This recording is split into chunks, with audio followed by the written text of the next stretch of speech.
This next comedian coming to the stage, super dope dude. Love to have him on. He's on the book spot. Put your hands together for Lou Moon.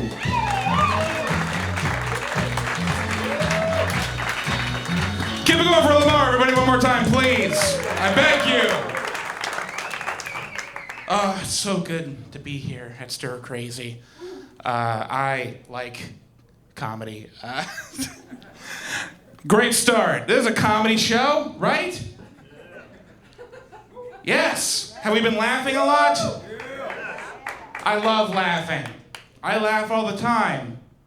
I laugh a lot by myself, though.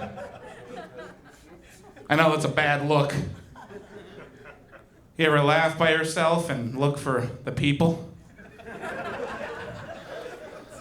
that are supposed to be with you in that moment? Like I was laughing by myself the other day, and my wife came in. She was like, "Lou, why do you laugh by yourself all the time? Shouldn't you be out meeting new people, making new connections?" I said, "Look here, Barbara. I like being alone. Laughing by myself is how I write all of my jokes. Also, I made you out of Diet Coke cans and an old mop head. So I don't think you get to judge me so harshly." I walk with a cane because I have the money. And thank you. You're very lucky to see me. I oftentimes find myself lying to people when they ask me why I walk with a cane, because it's not a nice question. I told someone the other day I was born with a cane and I'm a quarter coffee table on my dad's side. He didn't like that. He just started openly weeping. Man, oh man. I'm also on the autism spectrum, and someone laughed a little too hard at that. He was like, "Oh, he thinks he's people." No, I'm brave for doing this. How dare you, sir?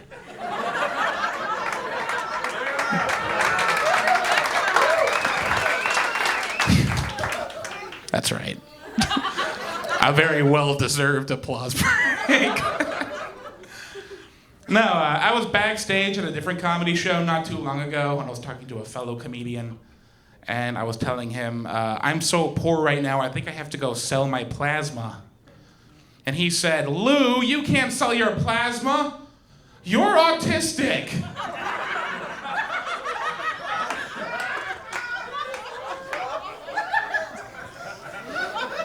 I'm like, they're not gonna catch it. Like my plasma isn't gonna hit someone's bloodstream and there's gonna be like, I suddenly have a lot of emotions about shapes. Like that's not happening.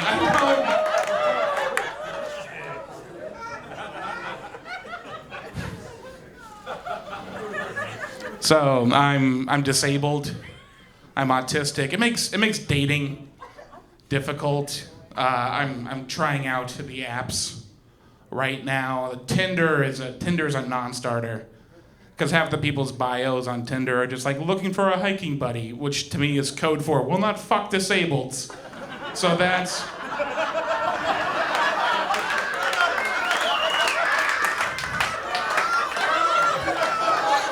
out of the question. I decided to give Facebook dating a try. It's real. Don't bother.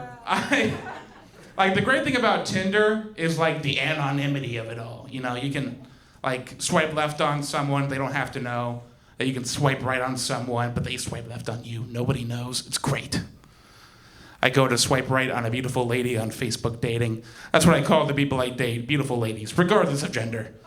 And I went to go swipe right on a beautiful lady, and a little window popped up that said, "We have just sent her a message saying that you have liked her on Facebook dating." Shut it down! This is a nightmare scenario. That felt felt horrible. That felt like me drunk in public yelling at someone. Just like, hey, I like you. Look over here, I like you. I'm on my third White Claw and I'm mentally ill.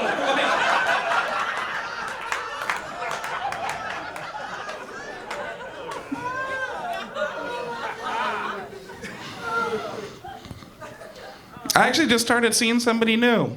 It's really, thank you, I know. Love on the spectrum. And, it's a great show. People keep telling me to watch it, but it feels a little like a carnival, just like, look at the freaks. Like, it really...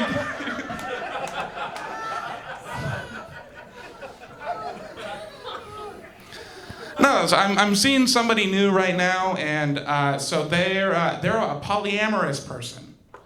And if you don't know what polyamorous is, it's like collecting Pokemon cards, but with people. It's instead of fun little pictures of monsters, it's lovers. Yeah, they date multiple people, and it's cool, but like I find myself in a polyamorous kind of situation once a year. And I'm wondering what it is about me. Where people are like, I don't know if I can commit fully to this guy. But then polyamorous people look at me and they're like, ah, yes, he will make a fine second lieutenant in my boyfriend army. That is...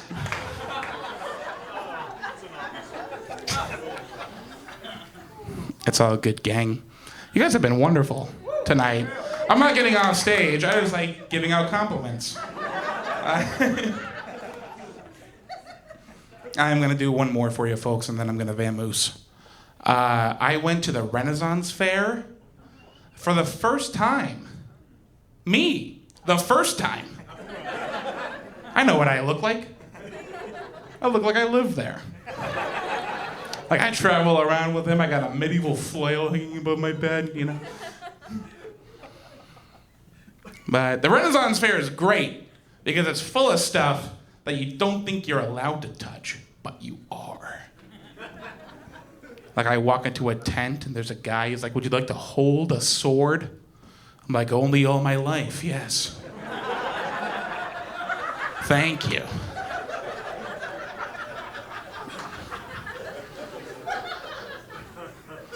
I walk one tent over. There's a man with a goose. He's like, would you like to hold Betsy? And I'm like, I know her name now. It's rude if I don't. Just holding the goose. Just like, do you like your job? I'm making small talk.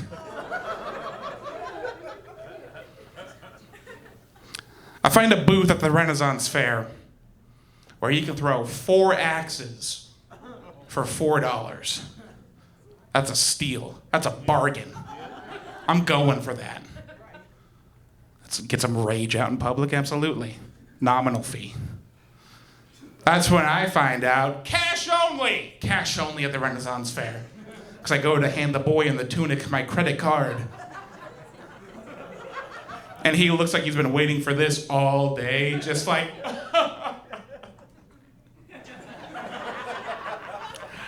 Sir, it's the Renaissance Fair.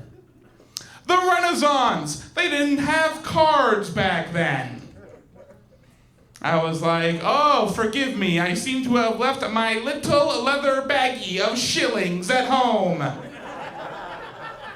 Let me walk on over to ye old ATM machine to withdraw some shekels for you, my good man.